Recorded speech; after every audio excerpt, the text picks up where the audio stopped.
Yeah, no way I can compete with you.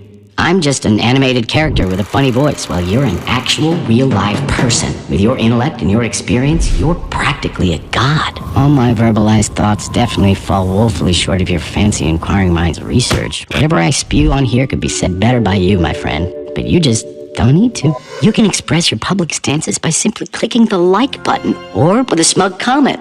So what? And take notice that no one will dare to reproach you with dialectic relativism. Definitely no one will reproach you with that. It must be awesome being you. There once was a wise old teacher. He was so great that people didn't even understand what they could learn from him. Some said he used to be some kind of filthy rich and powerful businessman, but then he forsook the vanities of the world after realizing the true nature of life. And then one seeker, the very bravest of all of them, comes to him and says, "Oh, great and wise teacher, I'm disappointed in this world. It's rotten to the very core. Help me obtain the vision of truth, please." And then the teacher answered, "Okay, I shall impart to thee the truest knowledge. But first, could you help me out by bringing me a gizmo that can do the most amazing thing with him?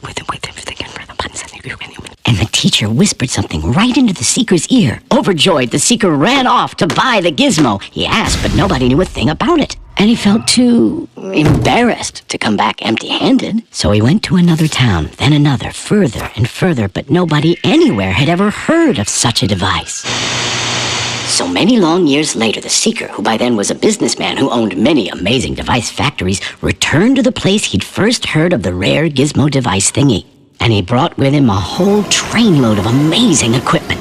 The seeker was pleased with himself. He had designed and produced things that had never existed before. He had to be worthy to learn the truth now, right?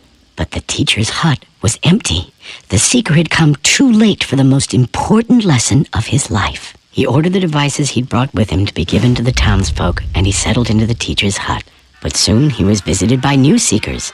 They asked, "Oh, great teacher, what must we do to grasp the true meaning of things?" The teacher smiled. Okay, I'll tell you, but first, could you bring me a little gizmo that turns into The most amazing thing.